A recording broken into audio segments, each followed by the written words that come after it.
Morning, everybody. Welcome to the pre-market analysis that we open to the public every single Wednesday via YouTube. Thanks for joining us this morning. Going to give you guys a little bit of a breakdown of what's going to happen.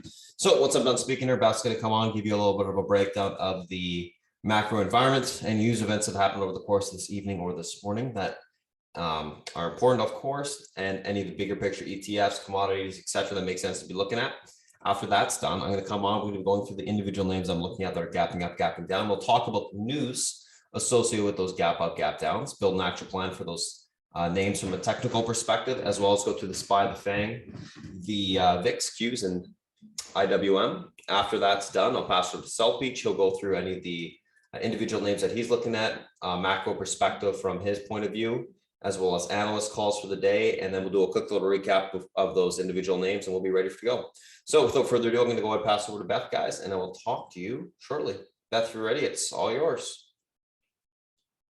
I am indeed, sir.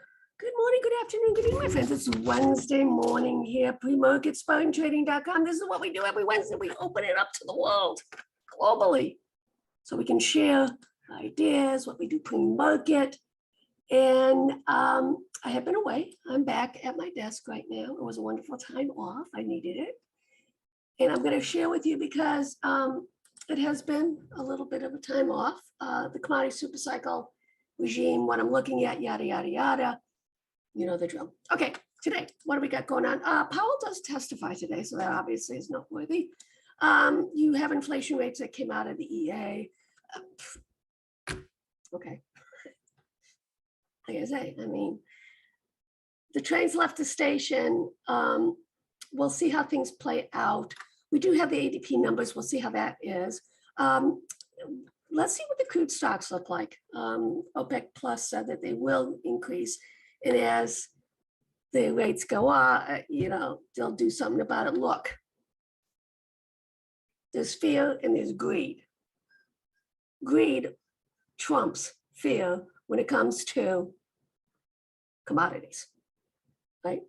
I'm just saying, I will continue to say this. There is no incentive for these guys to be disingenuous and basically flood the gates to put down rates. There's just no reason. They spent decades in mired and muck. Now, why would they? Our friend Bullitt is speaking, and you got the testimony right there, EIA, yada, yada, yada. We'll see. I guess we have to start looking at Russia, right? Anyways, moving on. Whisper report. I love this. They actually did a makeover, and I kind of like what they did. Anyways, this is for February, right? This gives you all the data, 59%. So everything was above normal from a historical perspective, right? Not as much. The surprises were almost on average, just slightly above. Whisper surprise, the same thing as you would expect. The guidance, though, was a little bit greater than expected, and the revenue surprises was higher. I still think for a lot of these companies who are kind of in the penalty box, we're going to need at least, well, one more quarter, another quarter, see what happens. More than likely, more than that. Look at how they changed this. Isn't that pretty? And then they've got the sentiment heat map. Pretty. Isn't that pretty? I think, well, I like it anyways. Most anticipated. All this is new. This is what it looks like when they print it out, but this is what it looks like in terms of those who subscribe. I think it's nice. Anyways, let's take a peek at sentiment. You can see sentiment was all the way down here, okay, for COVID, and here we are right now. So, I mean, there's still plenty of room on the downside for those of you who are keeping score. I don't know, we'll see, okay? I still, look, half my portfolio now is commodity-based, themed, right? Dividends and stuff like that. I'd probably say more than half now. And we're gonna go over the rules of engagement when you're talking about a commodity super cycle, because there are rules of engagement. And this is what I think those who are day traders and stuff like that need to think a little bit more as a swing trader, because every day if you come in, it's gonna gap higher, right? It's not so much FOMO, it's basically, it's valuation, basically catching up on some of these commodity names, getting to where they should be on evaluation. Okay, we talked about this. I wanted to see what last month looked like. And you can see here what was driving it obviously was earnings momentum and positive earnings versus negative. And even on the negative side, I'll be honest with you, wasn't that much. But you can see here in its totality, right? So this was as of February 25th. You can see here that industrials, it should not be a surprise, discretionary healthcare, yada. I don't see this changing. A little bit of technology, but I just don't see that changing. Okay, let's see what Liz has to say. I thought that was pretty funny. I tweeted it, the dude likes TL. What can I tell you? Once again, I am so freaking happy not listening to any of these talking heads, just being inside my own head. It's worked out really well. Okay, oil prices markedly relative to broader Bloomberg month. Yeah, we know. Okay, anyways, let's move on. What's going on here in terms of on the headline side? No surprises here. 60 million, seriously, 60 million barrels. Okay, and that makes me feel so good. What is it we consume on a daily basis? 100 million or something like that globally? I don't know. Anyways, does it make everybody feel good? I'm laughing at that. Okay, whatever. Okay. US says it's realigning its China. Okay. Salesforce raises revenue forecast on Slack product. Russia scrambled, maintained oil sales, lifeblood of economy. I mean, I'll be honest with you. I'm actually pretty proud of the response. I think Putin was caught off guard. Well, he didn't think this would happen, that there would be such a unified, excluding China, response, firm, aggressive response.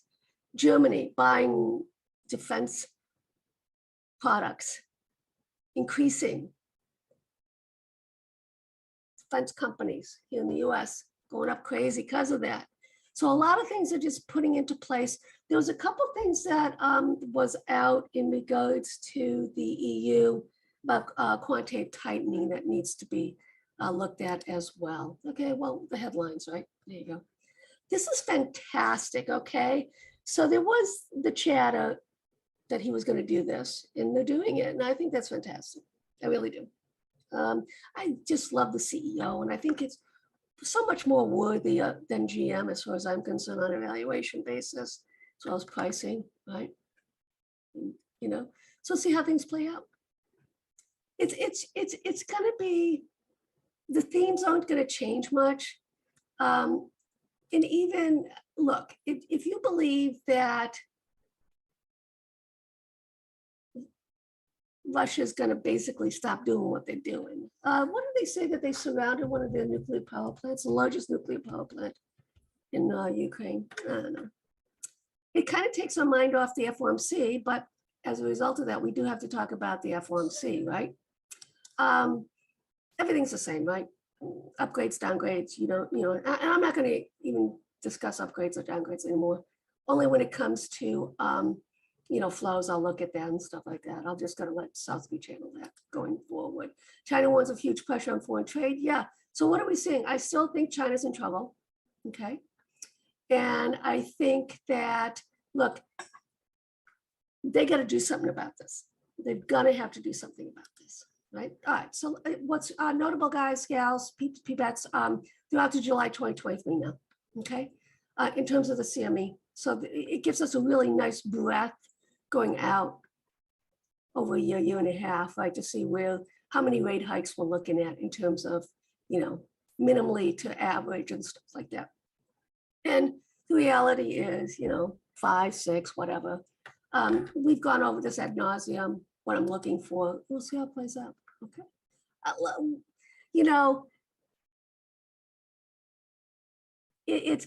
We live in wondrous times. This is historic. Okay, so this is my third commodity super cycle. For those of you counting, yes, I'm that old. And this is why I will be focusing on that today, just to go over stuff with you, just so you know what my thoughts are, et cetera, et cetera. Okay. Tesla, nice money flows coming in, right, Docu? All right, what am I surprised it's not here? Well, here's Cleveland Cliffs, right? So I'm going to go over also what's going to happen, what my portfolio looks like, XLE on the put side. I know a lot of people are picking tops on oil. Be careful. That's all I have to say. All right, so what do I mean, peeps? Doing? We continue to see here on the option side, just not the volume that we saw before. I do want to share with you that with the scanner that I use, it's the one from Trade Ideas. It's that up, it's the flows, the 100, 153, 200, 300% one. I'm noticing that stuff that's coming in at the end of the day does get followed through the next morning. And I've been doing really well with that. I also think that clearly we're going to see more and more small cap low flows. And I think that I'm starting to see, at least in that sector, small caps low flows. Retail is definitely present and aggressively there. You're not seeing it some of these other like Tesla, AMD, right? So just so you know, it is shifting, okay? And it's going to take some time for this list to shift as well. Okay, what about guys? Alcoa. I am in longer dated steel stuff. I've talked to you about that. And when you're in a commodity super cycle, you want to be have a lot of breadth in terms of what you're in, and you also want to make sure that you don't look at it as a day trade. Okay, so what do? I sell into the pops. I always have a quarter to a half, depending on how aggressive I am. When it dips, BTFD. I mean, that's a commodity super cycle. And you cannot look at it in terms of hours, days. You look at it in terms of weeks, months, years. Okay. And we'll go over that once again for those of you who are new to what the parameters are. Lots of fives out here: XOM, Valet, Target, Suncor, LMT, JD, Gold, Barrick. You know, I'm in this one. I've been playing this one, Chevron. And Chevron's still top dog. Right, Cleveland Cliffs, et cetera. And I'll go over the ones that I'm in. So let's take a look at sentiment here. This is what a commodity super cycle looks like. Okay, gold, right? XOP, corn, heating oil, cotton, right? And then you see on the downside here, on the other side of that coin, you would see in terms of on the equity side, right? You see a lot of these basically in the green. So if you're in a down cycle on the equity side, this is going to stay extended longer than if you're in a super cycle on the upside or a melt up on the upside. These are going to stay extended. That's just how it works, right? Okay, but no surprises here, right? Except, you know, this is what it looks like. I wish they had, you know, more of the on the commodity side, right? So anyways, they don't. Fund flows, let's take a peek here. Money coming out of IWM, SPY, not a lot though, I mean, and then coming into the Qs on the tech side. Right? All right, so let's pull this over here. I now have, I've split stuff up so it's just easier with the charts and stuff. Okay, all right, commodity super cycle, once again, parameters. 1960s through 1970s, yes, I lived through that. Yes, I lived through that. Now we're living, this is the third one. There are rules of engagement, 5 or more years. We talked about that before. 5 or more, 1 year, 2. Okay, so minimum 5. Normally it averages on 7.5 at 8, you know, 10 plus, whatever. Okay, that's the first thing. All right, second thing is breadth of it, right? It goes across all different commodities. Check, right? So that's 2 checks. Okay, and we're seeing these crazy ass moves. Check. So 2 out of 3, it's still unknown about the duration of it, but 2 out of 3 parameters necessary for the commodity super cycle have been met. Let's do it. Okay, so what do we got going on here? I wanted to show you, this is the on the future side, okay? The COT came out yesterday, and I wanted to show you in terms of, this is the oil side, right? And this doesn't really interest me this much, but this is what interests me, because of whether we're seeing any sort of increase or decrease, stuff like that, right? Which I find very interesting. And, you know, I still think representational wise, that a lot of these institutions, asset managers are still relatively light when it comes to, they're getting there, but they're not quite there yet when it comes to on the oil side. Okay, bonds, you know the drill, yield curve. Once again, you have to look at the 2-year now. Do not look at the 10, it's the 2 5s. And an inversion, and I keep saying this, a yield curve inversion technically is defined by, and this is what the Fed looks at, the 10-year against the 3-month bills. That, I mean, whether they change that, don't know, but that is the definition. And all of the work that's done in terms of a recession is done off of that information. Okay, it's that simple, right? Interest rates up across the board, yada, yada, yada. All right, so here we are with the 5-year, you can see here. Okay, and we are sitting right here. This should not surprise anyone. I don't know if we actually break out of this quadrant anytime. I don't know yet. In my head, we don't, and we just muck around here for quite some time, but you never know with what's going on here. Okay, so here's the 2-5. We've been looking at this actually 5-2. So what is this telling us? The same way you look at the 5-10, 10, 20, 10, 30. I'm looking at the 5 against the 2, 2 against 5. So it's starting to, as you can see here, flatten. So the 2 yields are coming up faster than the 5-year, right? And we're looking at a potential inversion on that as well. Okay, and this should not be a surprise, actually, to be honest with you, because you can see here it does invert regularly. Okay, this was the last time it inverted. It was in 2019. Don't forget, this is not the one that they look at. It's the 3-month against the 10-year. Okay, here's 5-10. Still being pinned by that 78.6, which is kind of interesting. Here's the 5-30, holding 78.6%. I still think, relatively speaking, to be honest with you, even at 4%, 30-year mortgages are still relatively inexpensive. If you look in terms of the mean is probably 5.5% going back decades. I still think, especially when you've got a commodity super cycle, it's still relatively inexpensive. Okay, so here's the 10-year. Clearly, you can see it's nowhere. It should actually be about right here.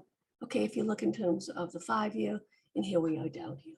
Okay, all right, let's look at the Chinese. Once again, I think the yields should be going down, not up, but the Chinese are manipulating it for foreign direct investments. God bless their little hearts. That's not going to end well. And here, as you can see here, the Germans all over the place, right? This is a lot, and I'm glad that it actually came back down here and it's below the 61.8%. This will be controlled, sideways consolidation. I think the breadth of it has happened. I would not be surprised to see this is the high and probably the breakout down here. I think this range from last month's and this month's high to low is probably going to hold up for some time. All right, let's take a look at the currencies. Dollars are actually holding up well. You would think it would be a lot higher with all this going on. We'll see how this plays out, obviously, with higher interest rates, right? The Europeans have a greater ability to manipulate the currencies. In fact, the US is probably the only one who doesn't manipulate their currency. So, a lot of things we do in the US that everybody else does that we do not do. It's a Chinese yuan. Once again, it was very strong. Double bottom here on the monthly. I think this is a recipe for disaster. That's my story. I'm sticking to it. Cryptos. My goodness gracious, what a recovery here. We'll see how it plays out. You can see here. To be honest with you, I think this range in Bitcoin from 2021 will probably hold for quite some time. I don't see anything happening yet, Joy. I don't know what can get it out. And you can see here that Bitcoin's bounced the mid, and you can see here everything's the same. A lot of work to be done. I'm just sitting on my hands. I know that one of our members, Robert, he is a brilliant dude. He's got his own little metaverse crypto thing going on, and seek him out because it's really fascinating what he's doing. And I think it actually has a lot of potential. Just the way he's building his infrastructure and stuff like that. Really, it's really quite interesting. His gold down, right? Copper, everything else up, right? Which is fine, right? Okay. So let's talk about oil. I continue to say ad nauseum, I know. The reality still is and continues to be that it's a business. Excellent focus on returns, okay? This is for 2021, so this is updated. So this is basically the cost right now for them to drill, baby drill, right? And this is their break even. And I just don't see this changing. And, I've been very adamant about this because it's a business, right? And the federal government, what are they going to do? I guess the only thing they could do is basically pay tons of money for the oil companies to drill, give them benefits, right? Tax incentives, this and that. But, you know, everybody's got share, you know, if you're a business, everybody's got a, you know, someone that they account to. And I think that, and we're seeing this with the Chevron and ExxonMobil and stuff like that, right? I have a totally different view. This is global. This is what commodities look like in terms of greed. When you basically have a super cycle, they're gonna squeeze every last bit of it out. And the only way you can do that is supply and demand, right? If you don't have the supply, but the demand, right?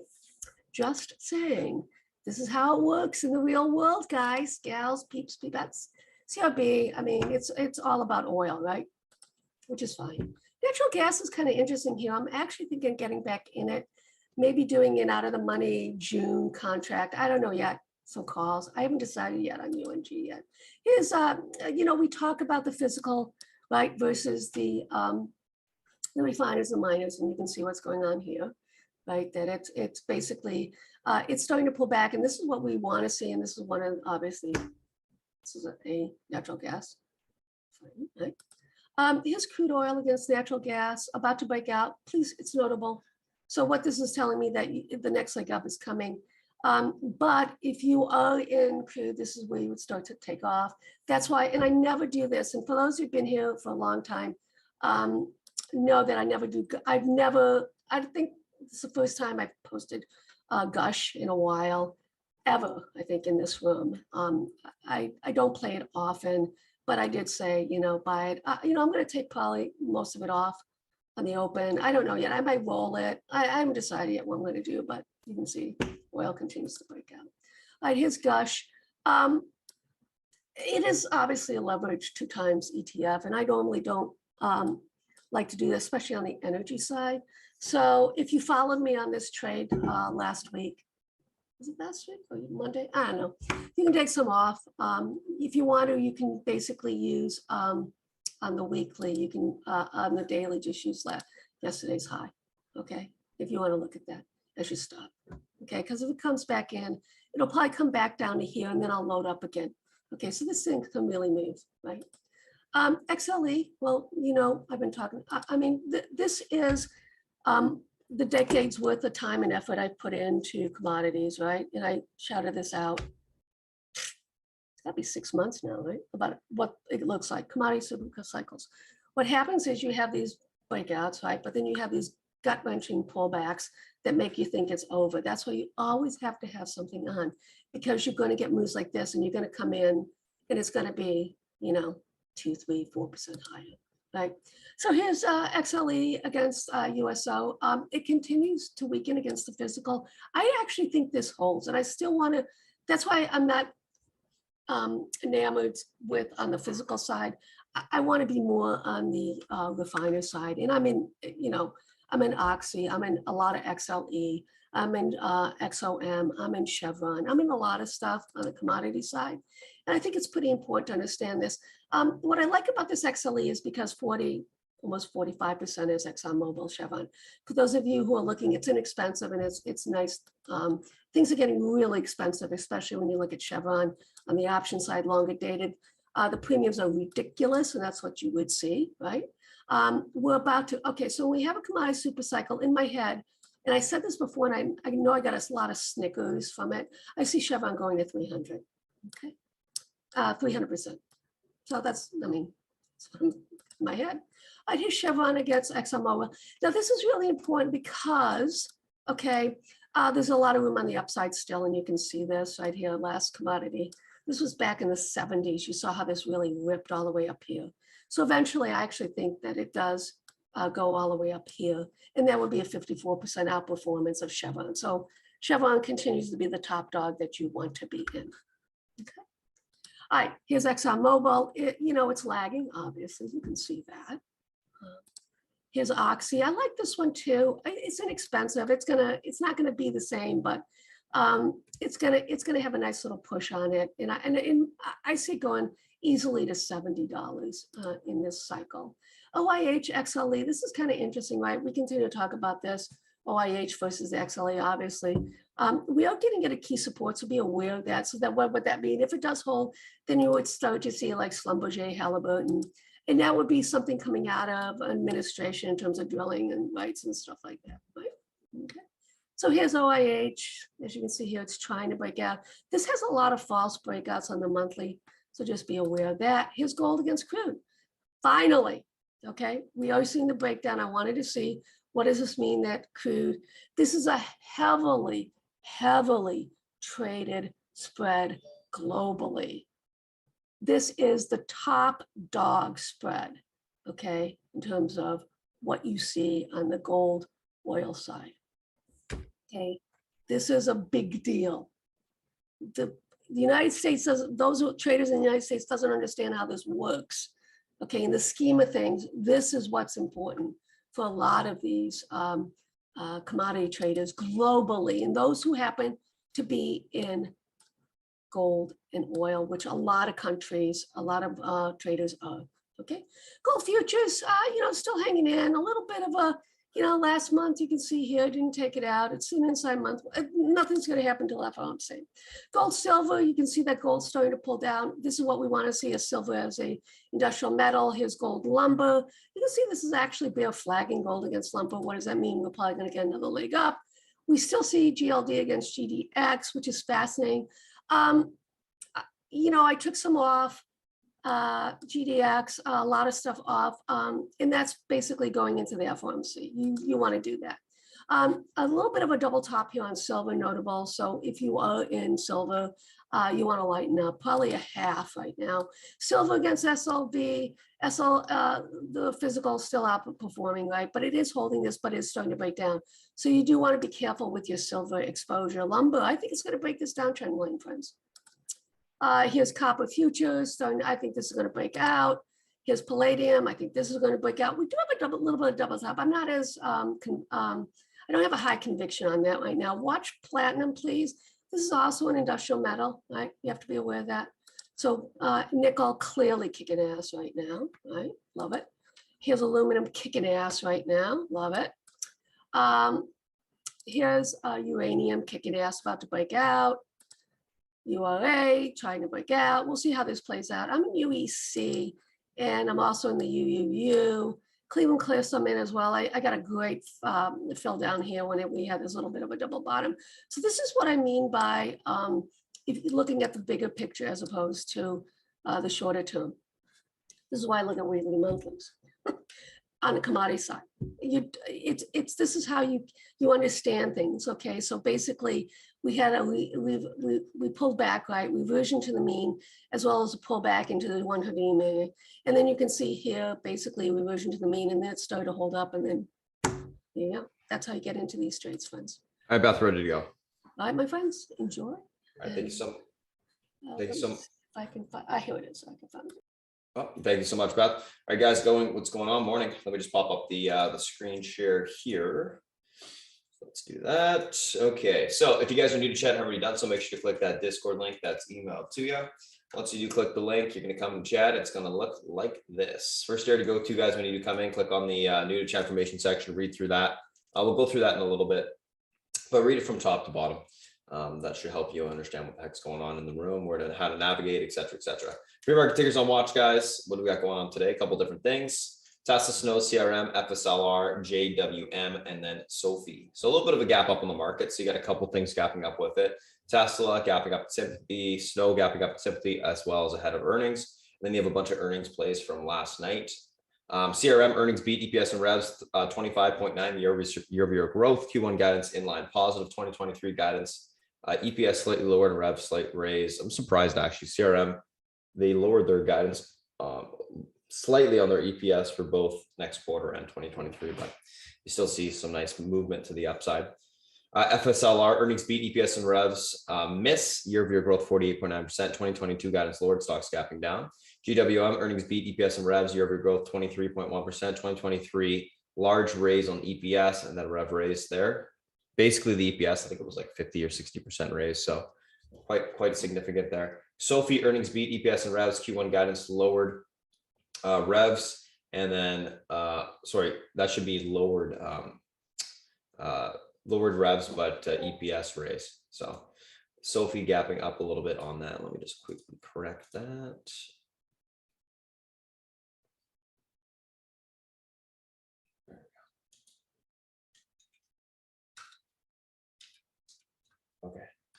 All right, so let's take a look at what we got going on today, guys. Couple different things. First two that we're looking at, Tesla and snow.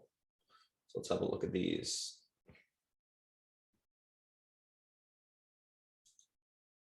All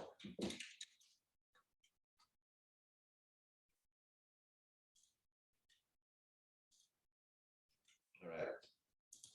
So let's take a look at what we got going on today, guys. Tesla obviously gapping up. Not too large by any means, but the thing's been holding up extremely well this week, despite the pullback in the SPY. Great relative strength, as we know. Pivot to the upside today, same as yesterday, 857.72. This level's able to hold. You got room towards that 855.37 level, sorry, 885.37. That level breaks, 8.926.94 will be tested. Unable to hold, look for a pullback towards 829.96 to 805.37. Again, daily looks good. We're holding above EMA support. We've got room for continuation to the upside if we can hold that pivot. So I'll be looking for a hold of the pivot today, leaning bullish neutral, looking for a continuation push to the upside. That is Tesla. Let's take a look at, let me just delete this. Let's take a look at snow here. So snow, a little bit of a gap up. What do we got going on here? Name is pushing up slightly before their earnings. Let's see where we got room to today. Should be a little bit of a tight range. I think it's trading with that for the most part, but it does have the ability to break out for continuation higher if we get through that upper end resistance at 275. Let's take a look at that daily or intraday chart. Sorry. All righty. So snow, a little bit of a bullish consolidative move. Pivot to the upside today, 267.33 levels able to hold. Room towards 275.36 to 282.58. Unable to hold, look for pullback to 260.80. That level breaks, 251.72 will be tested on the downside. Overall on snow, going to be leaning bullish neutral, looking for a continuation push higher today if that pivot point can hold. So pivot point holds, I'll be looking for a grind higher. I don't think it's really going to make a huge move to the upside before earnings, but I do think it can grind to the upside. Let's take a look at the next two names. Let me just screenshot these bad boys. There we go. That's Tesla. That is snow. Let's take a look at CRM. Let's take a look at FSLR. All right. So CRM, FSLR, CRM guides. Okay. Basically in line. And then FSLR guides down. CRM, a little bit of a beaten down name as well on the daily. So some decent continuation on this bounce. So we got room to today. Let's label this range here. Range there.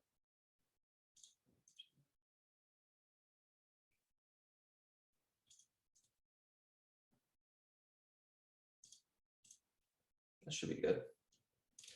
All right, let's take a gander at this thing intraday. So stocks gapping up slightly. Pivot to the upside today. Going to be last day's high, 214.24. Levels unable to hold. We got room towards 210.23 to 207.27. Able to hold 219.43 to the 225.53 on the upside. Going to be leaning on the bearish side of CRM today. Going to be looking for it to give back its earnings move, fill the gap, and then we can see if it curls to the upside. I think the earnings were okay. I don't really understand why it was up so much. Typically, these tech names have been getting smashed on those types of numbers. So I'd be looking for it to give back some of the move today on that. FSLR, let's take a look at this. So stocks gapping down.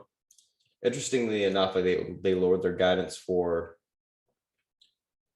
this year, even though you would think that you would see some larger interest in the green space, given the environment at the moment.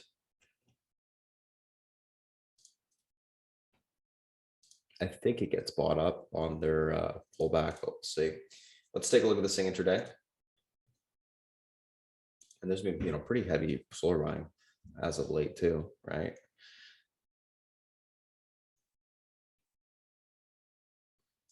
All right, 67.10 pivot to the upside today. This level's unable to hold, or downside, I should say. This level's unable to hold. 64 55 to 61.30 will be tested. This level is able to hold. We look for a continuation push to the upside into the 69.94 to the 72.37 level. Overall on FSLR, going to be leaning on the bullish neutral side today, looking for a continuation push higher or curl off the lows, I should say, if that pivot point can be reclaimed. Again, I do think, solar names get bought back up, but I will only take it long if it gets back above the pivot this morning, or if it pulls back down and then it starts to curl and reclaim EMA support intraday. Otherwise, don't touch it. Or you can short it, I guess. CRM, FSLR. Let's take a look at the next two. So do we got JWM and Sophie?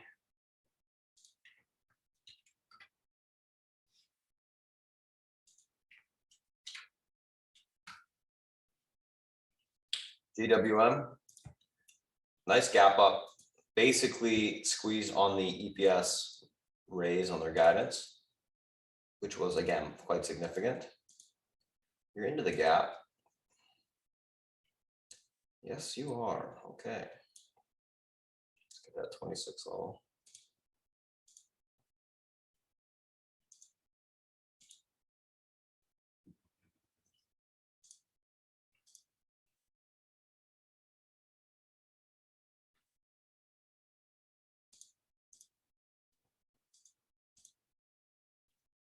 Okay, let's take a look at the signature day here.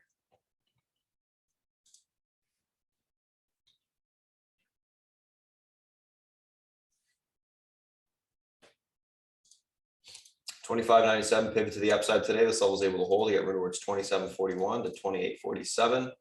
Unable to hold, we look for a pullback towards 24.47 to the 23.54 on the downside. Overall on JWM, you're going to be leaning on the bullish neutral side today. If that pivot point can be reclaimed, I do think you can grind higher.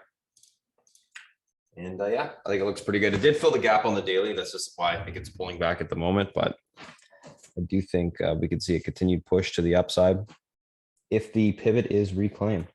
So that's the level I'll be watching this morning. Let's take a look at Sophie. Which again, a nice little gap up.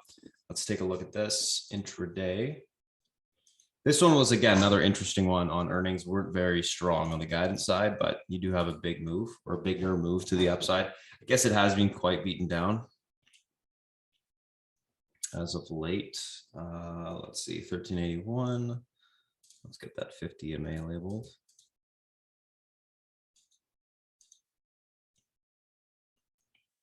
This one's not typically a huge mover in regards to range. Okay, I think that should be okay. Let's look at this thing intraday here.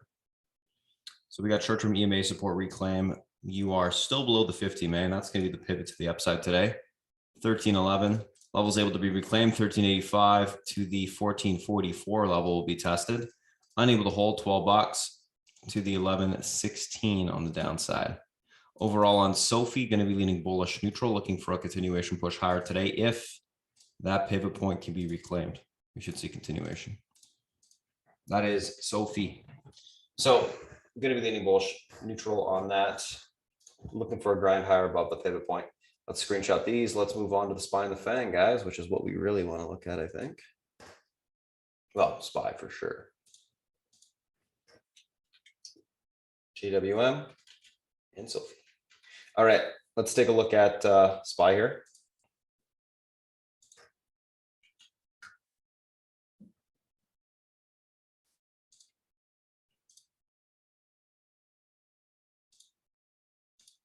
$431.31 pivot. This level is able to hold. 434.10 to 438.09 will be tested. Unable to hold. 428.42 to 426.04 on the downside. Overall on the SPY, going to be leaning on the, and let me just show you the daily too, guys, before I talk about the SPY a little bit more. Let's do this. As we typically do, link this up. There you go. So what do you got? You did have a pullback into October support yesterday, which is that 428 level. It did hold. It did reclaim by the end of the day. Inverted head and shoulders in the short term as well. Right here, you can see that other shoulder. Rejection at the EMA resistance to the upside. And we are right now pulling back below short-term EMA support 431.97 level in the pre-market. So pivot to the upside today, 431.31. This level is able to hold 434 to 438.09 will be tested, unable to hold 428.42 to 426.04. Right now, I'm going to be leaning on the bearish neutral side. I think the put call ratio was like 1.4, 1.39 or something for today's expiration. So obviously, they're betting on the bearish side. It's looking like we're going to be unable to hold up, but we'll see. If the pivot gets reclaimed and we start to push, of course, I'll switch to more of a bullish mindset. But right now, the action yesterday I thought was quite bearish. There was no bounce in the market first of the month too, which typically you get, a decent amount of buying or new money put to work. You just didn't see that. So it kind of has me thinking that you might roll over, but we'll see. 164.16 on Apple, pivot to the upside today. This level is able to be reclaimed 165.59 to 168.81. Unable to hold 162.13 to 160.10 on the downside. Right now, going to be leaning on the bearish side, looking for a continuation lower. Again, rejected at EMA short-term reclaim on the upside, which was yesterday morning, and we'll see what happens. It's all about that pivot point, I guess, on Apple as well. So let's take a screenshot of this. Let's move on to Amazon.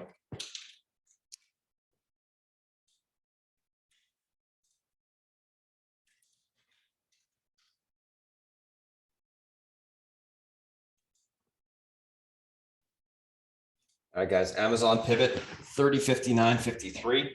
This level was unable to hold, moving towards 29.90.83 to the 29.42. Able to hold 30.89 to 31.30 on the upside. Overall on Amazon right now, going to be leaning on the, I'll be leaning on the bullish neutral side today. It is flagging technically on the hourly. It's holding that range. Did a good job yesterday.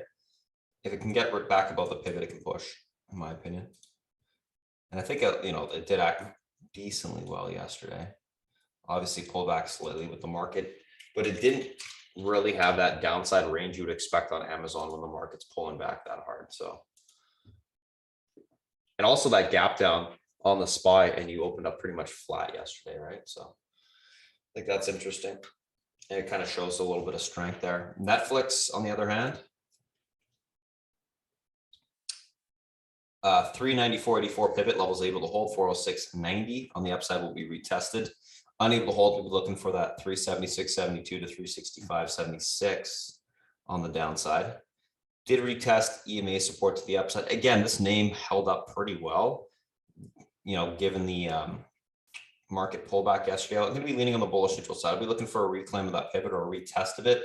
If we can get above it and hold, I do think we can get a nice little push to the upside. So we'll keep an eye on that. But it seems to be holding its range in the short term pretty well at the moment. Facebook. Now this one had some relative weakness compared to the other FANG yesterday. There's no question. Hate these stupid misprint candles, but what can you do? What's the lower end levels of support? 194. So we got room. Okay. I'm gonna zoom up and we'll just talk about it. So 203 pivots to the downside today. Level holds 206.56 to 208 will be tested. Unable to hold 194 on the downside. Going to be leaning bearish.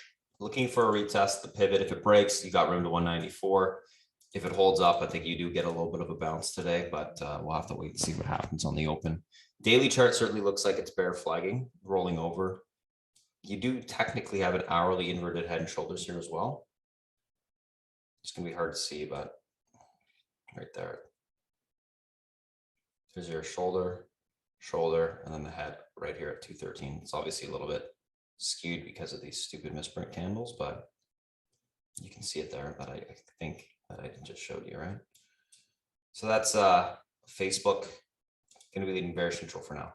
We'll see if the pivot holds. It's key level, of course.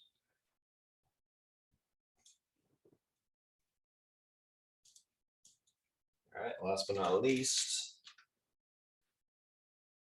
Google.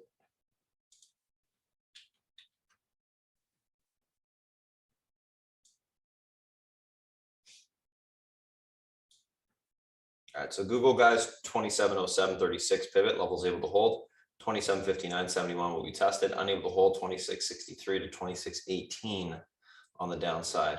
On Google, going to be leaning bullish, we're looking for a continuation push higher. Again, nice staying power yesterday, didn't really have that range to the downside. I think we can, push.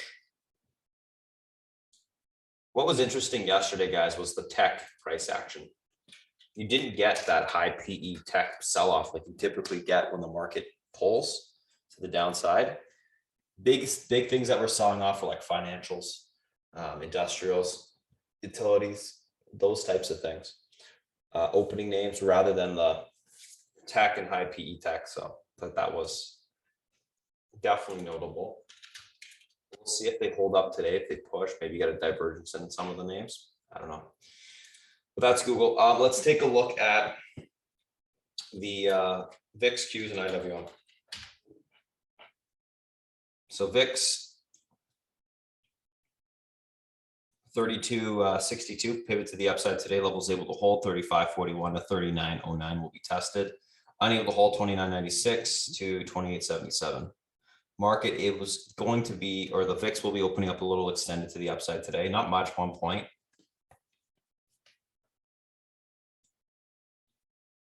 It almost filled it, actually, pretty darn close. It actually might open up flat with that extension. It certainly is flagging on the daily, though. I mean, we can't deny that. Big level, head and shoulders level at the 35.49, which is last day's high where it got rejected. Keep an eye on that. If that level breaks, we're going to go to 38.94 pretty quick. And that's what would allow for the market to sell off, in my opinion. So VIX, super important for direction on the market. Keep an eye on it all day. Certainly have it up if you are trading the SPY or any of the big cap stuff. Always important to understand what's leading what. In this case, the VIX has been leading the market for the last couple days for sure. And I think that continues. So keep an eye on the VIX, not leaning any particular direction, but using it for direction on the market as usual. QQQs, let's take a look at this.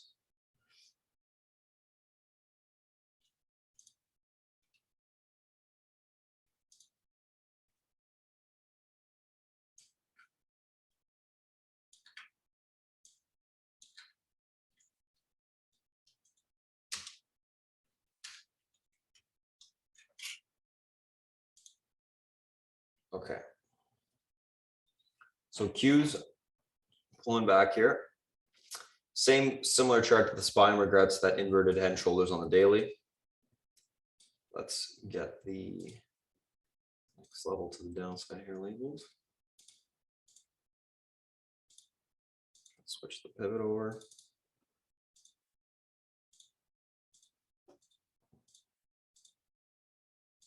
Yeah, 341.35 pivot. This level's unable to hold, guys. We got room for continuation lower into the 337.59 to 334.06 level on the downside. Able to hold. We look for a push back towards 346.38, 350.45. Like the SPY, going to be leaning bearish unless that pivot is held. In this case, it's a very strong support level. And if it does break, I would expect us to pull down to that 334 today. So keep an eye on that. That is the QQQs. Obviously, downtrend still intact on the Qs, below EMA support. It's actually below all EMA supports intraday, or sorry, in the short term. Let's take a look at the IWM, and then I want to quickly go back with the SPY on the weekly and the monthly. We've been doing that as of late as well.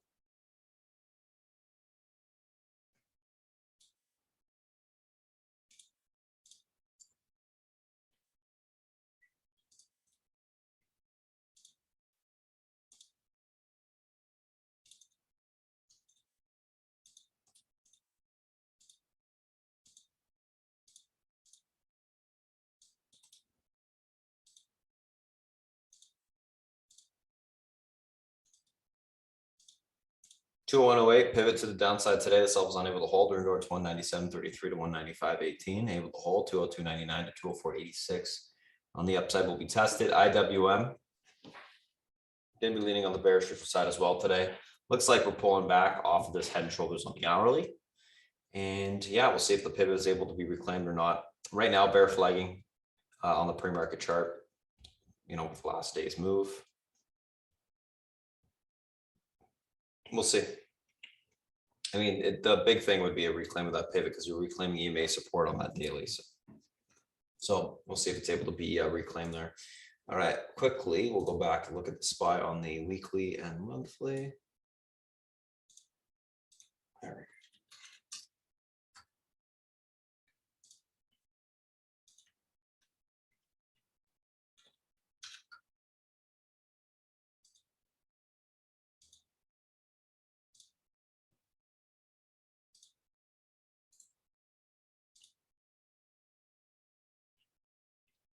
$433.10 pivot levels able to hold. You got room towards the 446.15 on the short term. Okay, so what do we got on the weekly? So we did break the obviously 50 MA to the downside, but 443 is going to be a big level this week to see if we close back above it or reclaim it.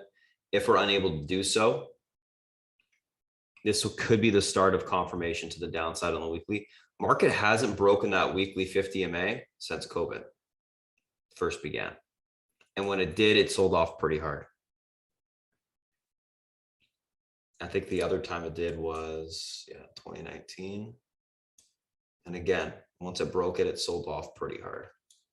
Other than that, it typically bounces off that level and pushes pretty hard off of it to the upside. It usually acts as a pretty big flag break to the upside if it does hold the reclaim or the retest of it. So something to certainly keep an eye on, I think, in the short term.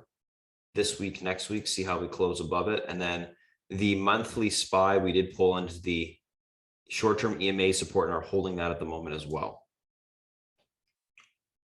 That level typically is, doesn't break. If it does, you do typically sell off towards the 50 MA, which in this case would be a pretty large drop from 428 to 351 area, right? So that would take, obviously, it's the beginning of the month. We would need time for it to confirm, but it could occur.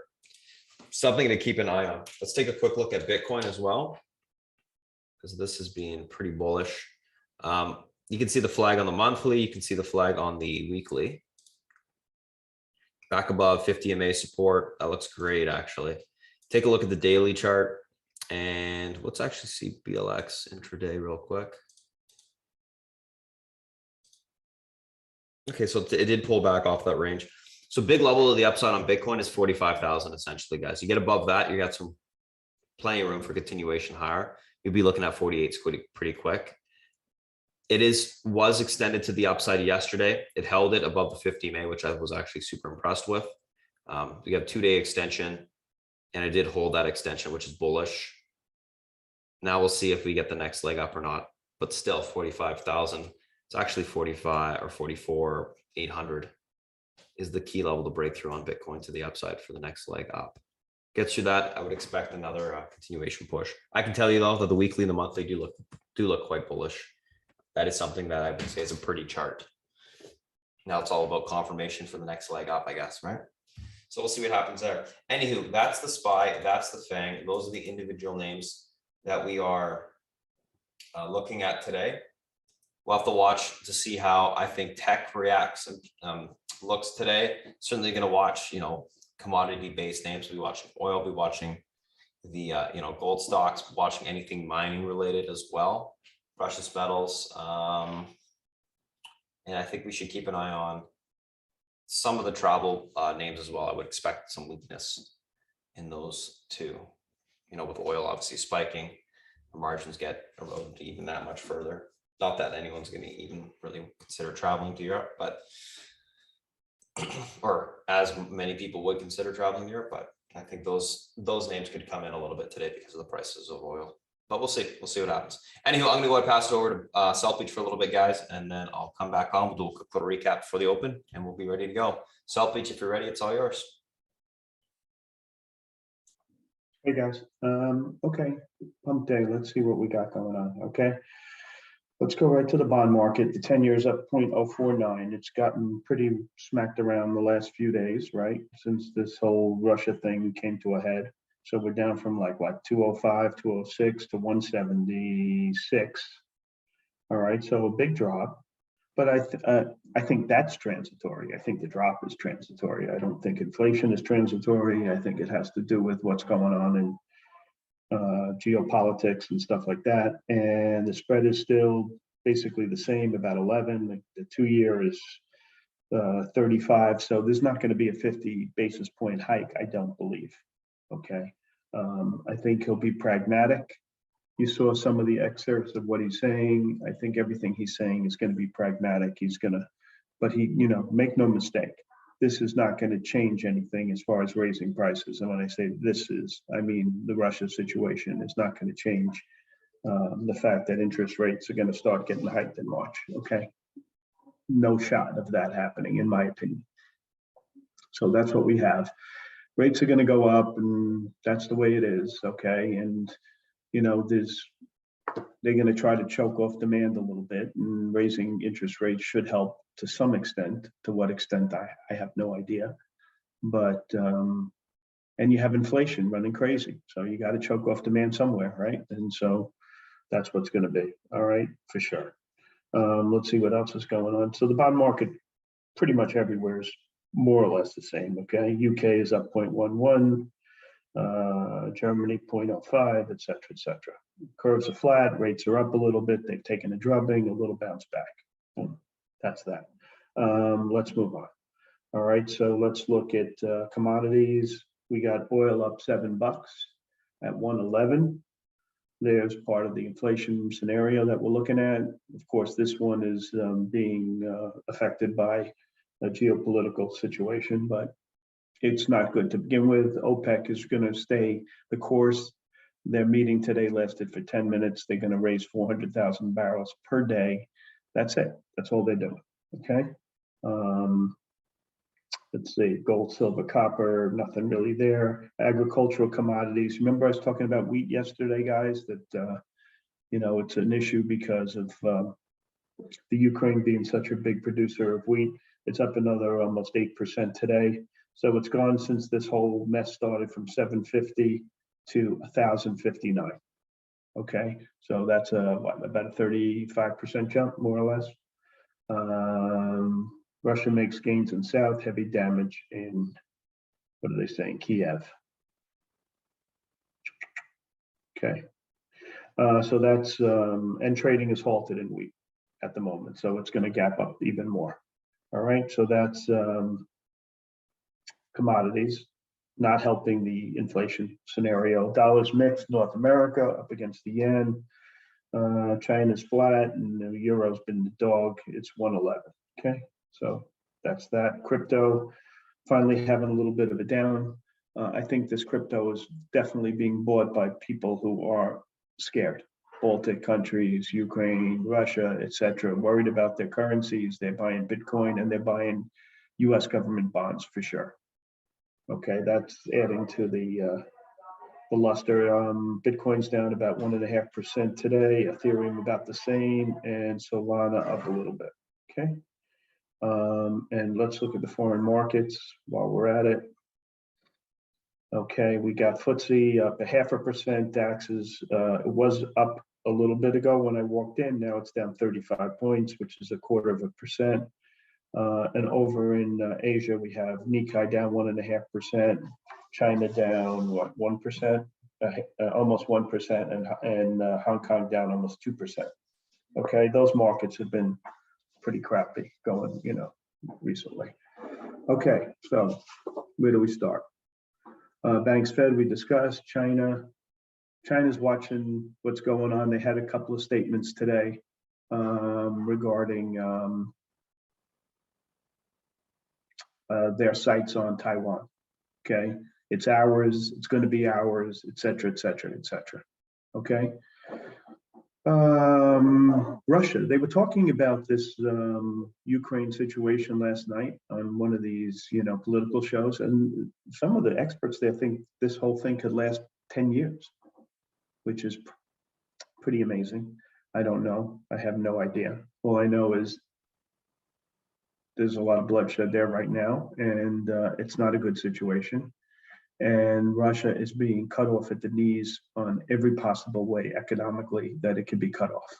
all right, whether it's flying over different countries, whether it's people buying their oil, whether it's pipelines getting canceled, whether it's you name it, okay, Disney movies, anything that they could do to make the people of Russia feel the pain so that they revolt against the Putin regime, they're doing it. That's what we got, okay? Crypto we discussed, oil we discussed, the virus, forget about that, it's in the rearview mirror. The dollar, Mr. Market looks like crap, acts like crap. That's it, okay? The charts are terrible, the action is terrible, no real change. I have sell signals in every index, and that's the way it is, okay? The things that are going up are the obvious, right? Oil, gas, all, you know, all natural resource kind of names, all right?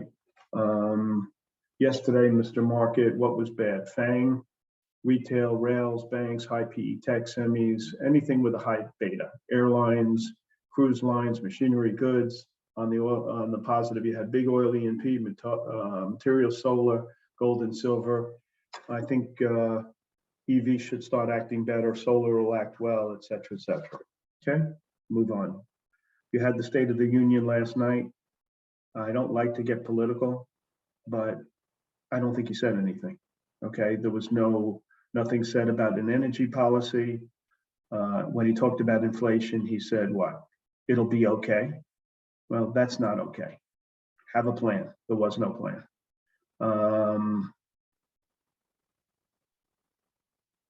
I don't know. I think the speech was a complete bust.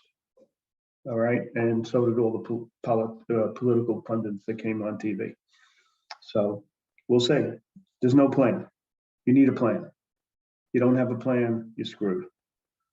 Okay, and I didn't hear anything about an energy plan. So expect prices to stay high.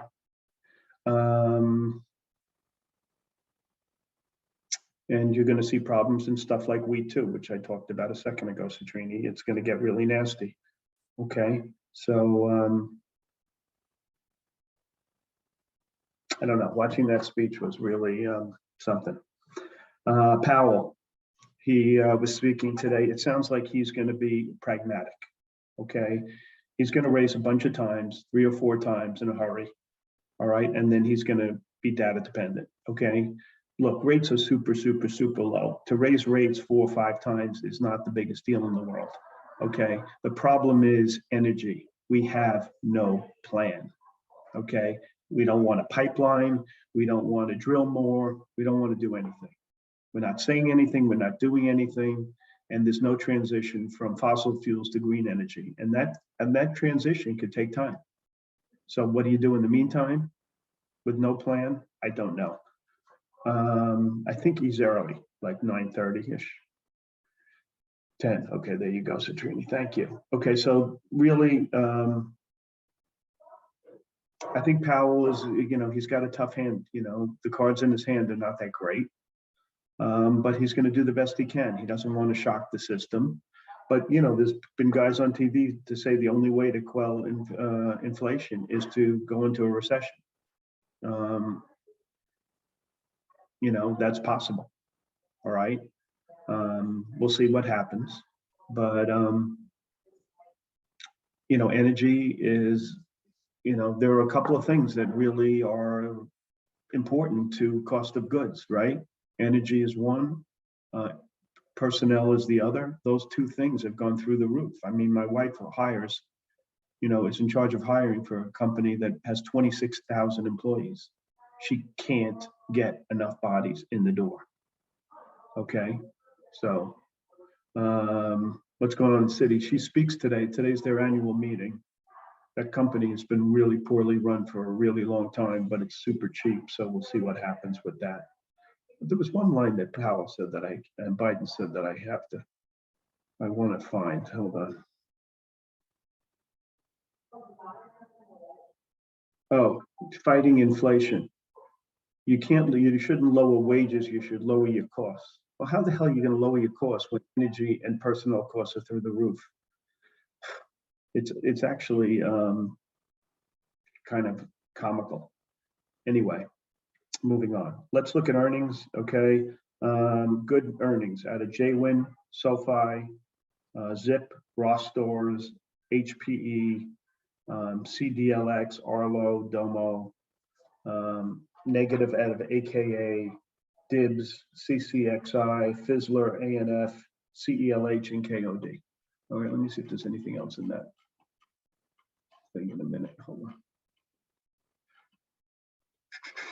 Give me 1 second here.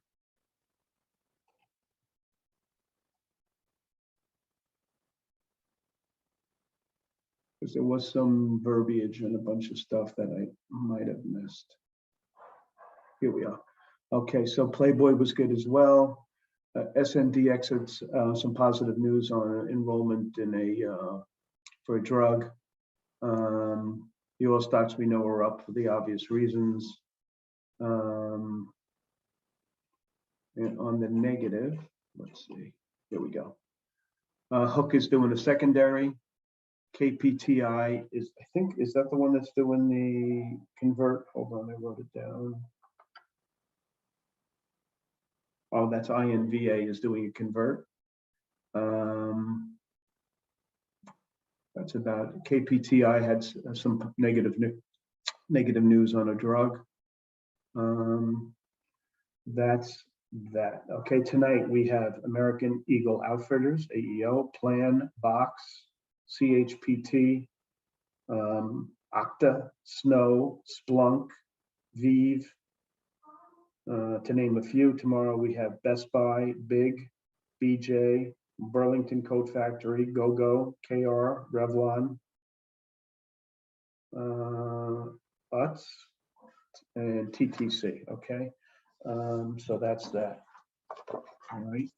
Research-wise, Zoom was downgraded by somebody here. Wolf outperformed to equal weight, brings the target down to 100. SoFi was downgraded. Okay, HPE reiterate the sell at Citibank. A couple of oil stocks were downgraded by Benchmark. I wouldn't be too concerned with them. And Marathon, Devon, and EOG to holds from buys. Everybody likes the CRM. Okay, guys have targets up as high as $330 a share, which is super high there. SPGI, JP Morgan initiates outperform target 480. I know that's a fantastic stock. We use them in the day at the hedge fund. Baidu, Citibank likes that one. They raised the target from 229 to 254. What else was there? Bank of America looked at a bunch of drug stocks. They initiated them. They like Abbott. They like Baxter. They like BSX. They like ISRG, Medtronics. Those are the ones they like. Mizuho likes CI. The big call I thought was this Allstate call out of Goldman Sachs. They go from a sell to a buy. SPGI. Sell to, that was for you, Nancy. SPGI. Sell to a buy, target 142. They haven't liked this stock forever. It's an interesting stock. Okay, they like the auto insurance business. Baird looked at some retailers. They reiterate the outperform in Kohl's, Ross Stores, DPZ. They like Fizzler, which missed, right? How much is that down? 10. Chevron, here's a DZ Bank. They have a 167 target. Daiwa goes from a sell to a buy in Zscaler. They're researching to good. Listen, look at this target in Target. Look at the target in Target at Deutsche Bank. They raised the target. I'm almost thinking it's a typo. It's so high. Let me look at it one more time because it looks like a typo. Yeah, it's not. 353 target in Target. How about that? How about that? Wow, that is a number.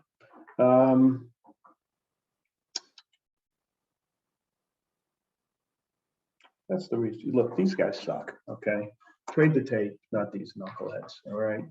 The Allstate I thought was kind of interesting because it was a change of sentiment there. The big call, they like CRM, they like Target, they like Allstate. All the other stuff is a bunch of BS, in my opinion. Okay, so that's that.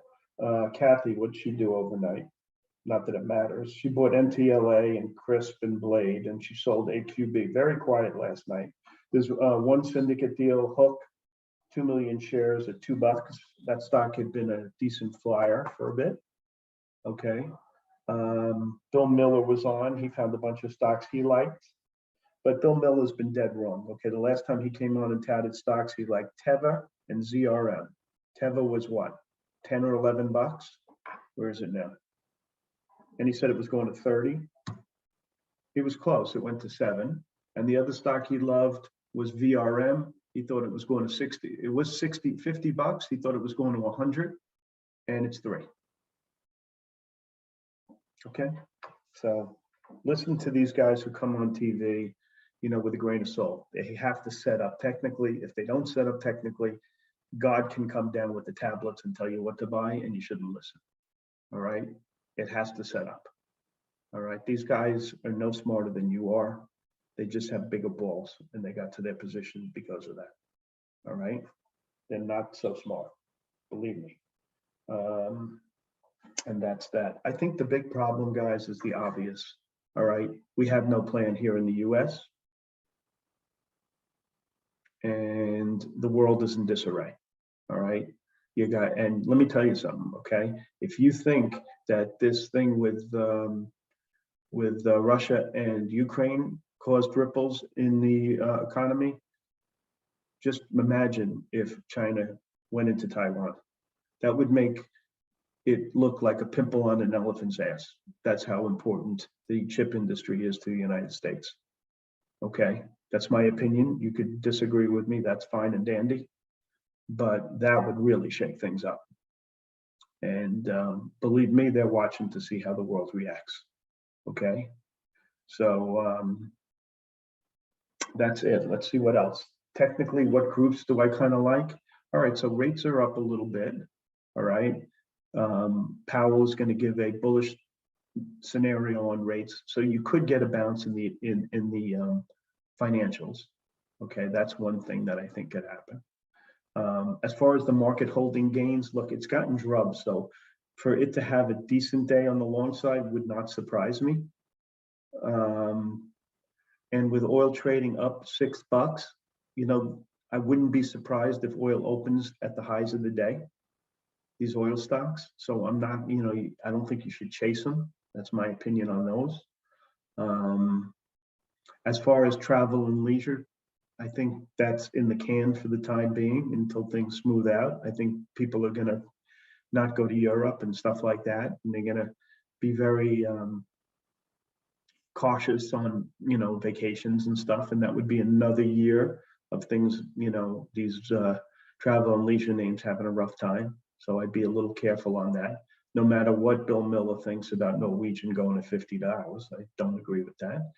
And the thing we got to hope for is that they come to their senses with Russia and Ukraine, and they, sign, some type of peace treaty, which I have absolutely no way of having any inclination one way or the other. You'll just have to see it when it comes. If that were to happen, we'd get a relief rally, like would blow your socks off probably. All right, so that's why you got to be really careful taking home positions overnight, because if you're on the wrong side, so like I go home pretty much flat every night until this thing is resolved one way or the other. Okay, it may not be resolved. Okay, we don't know.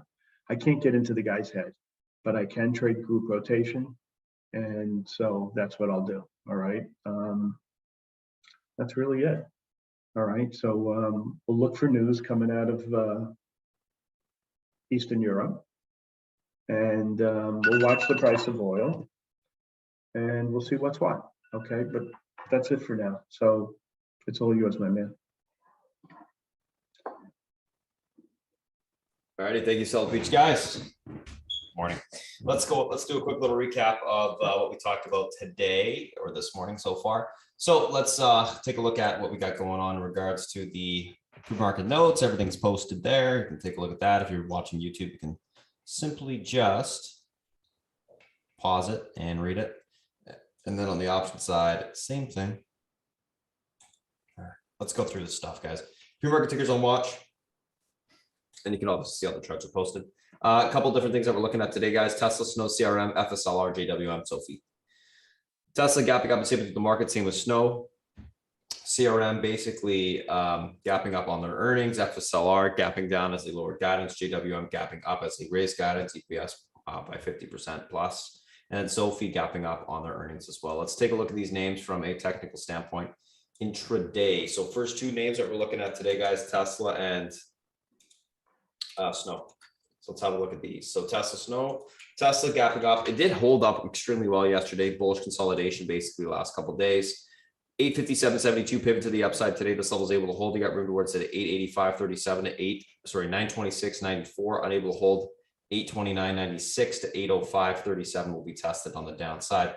Overall on Tesla, we're going to be leaning bullish, looking for a continuation push to the upside today if that pivot point's able to hold. Snow pivot 267.23 levels able to hold. You got room for continuation towards 275.36 to 282.58. Unable to hold 260.80 to 251.72 on the downside, leaning bullish neutral on that as well. Let's take a look at the next two, FSLR, JWM. FSLR, whoops, I'll skip one, sorry. CRM and then FSLR, that's what I meant to say.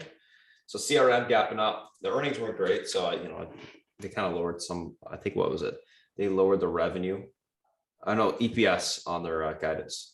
But anyways, 214.24 pivot level was able to hold 219.43 to 225.53 will be tested. Unable to hold 210.33 to 207.27. Overall on CRM, going to be leaning bearish, neutral, looking for a continuation lower if that pivot point's unable to hold. FSLR pivot 67.10 levels able to hold 69.94 to 72.37 will be tested. Unable to hold 64.55 to 61.30 on the downside. Overall on FSLR, going to be leaning on the bullish neutral side today, looking for a reclaim of that pivot, continuation push higher. Let's take a look at JWM. Let's take a look at Sophie. JWM 25.97 pivot levels unable to hold 24.47 to 23.54 will be tested. Able to hold 27.41 to 28.47 on the upside. Overall on JWM, going to be leaning on the bearish neutral side today. Sorry, bullish neutral side today if we can get back above the pivot. Sophie 13.11 pivot, 13.85 will be tested if that holds. It's 14.44, unable to hold 12 to 11.16, and going to be leaning bullish neutral on that if the pivot can hold. Let's take a look at the spine bang market, guys. What's going on here? What is going on here?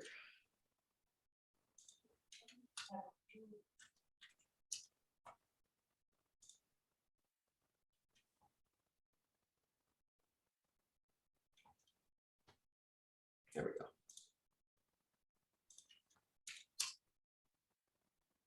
SPY 431.31 pivot. I'm gonna type this out as I typically do. So 431.31 pivot to the upside today. I guess downside is what I meant to say. I keep it upside, whatever. Upside today. This level is unable to hold. Room lower into the 428.42 support. Breaks. We see the 426.04. If it holds, room higher into the 434.10 resistance. Breaks, we see the 438.09 tested. I'm going to be leaning on the bearish side if pivot cannot hold. So it's all going to be about the pivot point, guys. If the pivot doesn't hold, we will sell off. If it holds up, I think we, continue to do what we're doing, grind in this range. I'm surprised at the kind of lack of range today, but I did say, if we do gap up today, guys, I think the max we go on the upside is probably towards last day's high to 438. I don't think we break out on the upside if we push. If we break down, we have a lot more room to the downside from a risk reward perspective. We didn't gap below that 428 support. I don't expect it to really break intraday. Expect it to be more of a battleground around that area again. Maybe we go through it a little bit and then it gets reclaimed, but I don't think you're going to get a big unwind if that level does break. So I think what you need for big moves in the market now is gaps above or below certain weekly and monthly major support or resistance levels. Apple pivot to the upside today. is 164.16 level holds, 165.59 to 166.81 will be tested. Unable to hold 162.13 to 160.10 on the downside. Going to be leaning on the bearish neutral side of that today. Amazon going to be leaning bullish, neutral. Going to be looking at the 30.59 levels of the pivot, level holds 30.89 to 31.30. Unable to hold 29.90 to 29.42. Going to be leaning bullish neutral on that. Netflix pivot to the upside today is the 394.84 level. That level is able to hold. They got rid of where it's 406.90. That level breaks. Sorry, that level is unable to hold.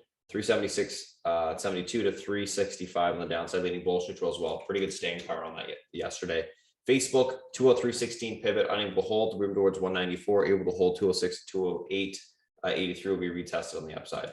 That's an inverted head and shoulders level on the downside, so it's a big strong support. If it does break, big unwind. If it holds, you get a bounce. Google pivot up on the upside today is the 27.0736 level holds 27.59, unable to hold 26.63 to 26.18 on the downside, leaning bullish neutral on that. And the last but not least, guys, let's take a look at the VIX, Qs, and IWM. What do we got on the VIX? We got the one second. Scroll back. VIX, we got the 32.62 level as our pivot to the upside today. Level is able to hold. Room back towards 35.41. That level breaks 38.9 basically. Unable to hold 29.96, 28.77 downside. Uptrend's intact for now. And it's not really extended to the upside anymore. But we'll have to see what happens with that pivot point. It's an important level to keep an eye on. So that is the VIX. Let's take a look at the QQQs. 341.35 level holds. 346.38 to 350.45 will be tested. Unable to hold 337.59 to 334.06 on the downside. Overall, in the QQQ, leaning bullish neutral if the pivot point can hold. IWM pivot to the upside today is the 201.08 spot, level holds 202.99. Sorry, leaning bearish neutral on the Qs. That level breaks 204.86 will be tested. Unable to hold 197.33 to 195.18. Leaning on the bearish neutral side as well, unless that pivot point is reclaimed there. So basically, the moral of the story is pivots unable to hold will probably sell off. I think the market will probably be, if the pivot holds this morning, bullish, neutral, and choppy to the upside. If we sell off, you're probably going to get the type of movement we've been getting on the downside, which is a pull bounce, almost like yesterday's movement, which does make for more difficult trading on the downside. It's all going to be about patience for that setup, getting in there on the pulls you're selling or covering, I guess, or selling your puts into those movements, and you're expecting bounces. I don't think you're going to have a ton of range today, but we'll see what happens. You know, things could change. Anyways, that's it, guys. Thanks for watching the YouTube stream. We're going to close it down now, and then, yeah, we'll get ready for the open.